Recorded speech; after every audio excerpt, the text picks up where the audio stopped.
وأحل الله البيع وحرم الربا صدق الله مولانا العظيم والصلاة والسلام عليك يا سيدي يا رسول الله وعلى آلك وأصحابك يا سيدي يا حبيب الله۔ معزز سامعین و ناظرین، آج کا ہمارا موضوع اللہ تعالیٰ نے تجارت کو حلال کیا اور سود کو حرام کیا۔ اس تیسرے سپارے کے اندر اللہ حکم الحاکمین نے اس چیز کو بڑے احسن انداز میں بیان کیا۔ تجارت حلال ہے، تجارت کی فضیلت حدیث شریف کے اندر موجود ہے، اور رب تعالیٰ کا قرآن بھی کہتا ہے کہ وَأَحَلَّ اللَّهُ الْبَيْعَ، کہ میں نے بیع کو یعنی تجارت کو حلال کیا ہے۔ کریم آقا علیہ السلام فرماتے ہیں کہ جتنا بھی رزق ہے 9 حصے جو برکت ہے وہ تجارت کے اندر ہے، 1 حصہ برکت باقی چیزوں میں، مزدوری میں ہے، دیگر کاموں میں ہے، 9 حصے تجارت کے اندر برکت فرمایا۔ یعنی تجارت کرنا تو اچھا کام ہے، صحابہ کرام سے ثابت ہے، بڑے بڑے جلیل القدر صحابی اور صحابہ کرام میں یہ تجارت کرتے تھے۔ رہی بات سود کی، تو سود یہ حرام ہے۔ رب کا قرآن اس کو بڑے واضح لفظوں میں بیان کرتا ہے وَحَرَّمَ الرِّبَا، اور اللہ نے ربا کو یعنی سود کو حرام کیا۔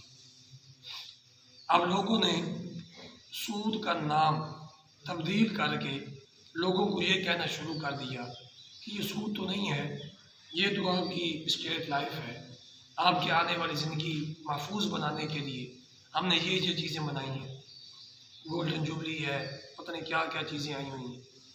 اور بالخصوص بینکوں کے اندر لوگوں کو ایسی آفرز کی جاتی ہیں کہ لوگ بیچارے سادے اور لالچی اور یہ کہتے ہیں کہ یار 15 سال 20 سال ہم نے سروس کرنی ہے، ہم نے اتنی بچت نہیں کرنی جتنی بچت ہمیں ہمارا بینک دے دے گا، اور لوگ پھر ان کے جھانسے میں آ جاتے ہیں۔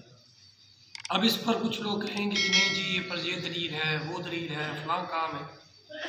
میرے بھائی، کریم آقا علیہ السلام نے فرمایا کہ حلال بھی واضح ہے، حرام بھی واضح ہے، ان دونوں کے درمیان کچھ مشتبہ چیزیں ہیں۔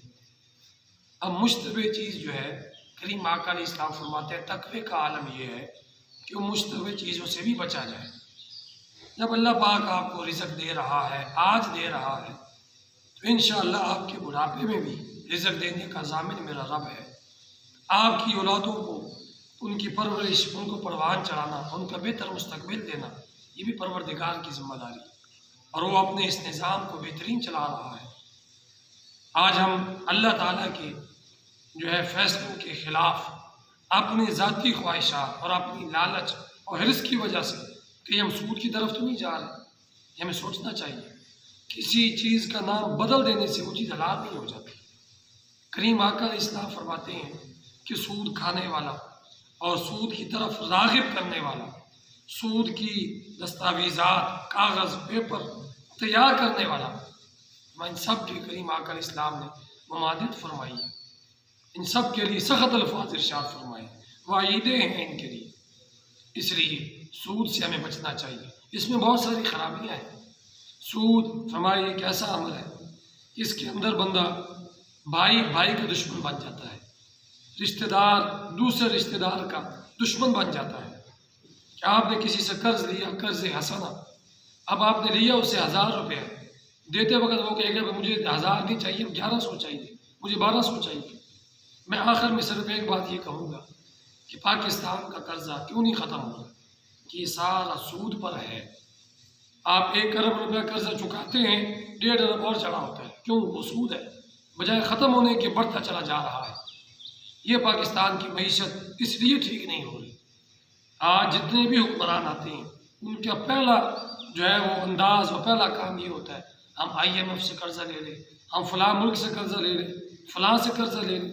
جس سے بھی وہ قرضہ لیتے ہیں، جس کافر سے بھی، وہ پہلے کہتا ہے بھی یہ لے، قرضہ دیں گے، اتنے فیصد ہم پرافٹ لیں گے۔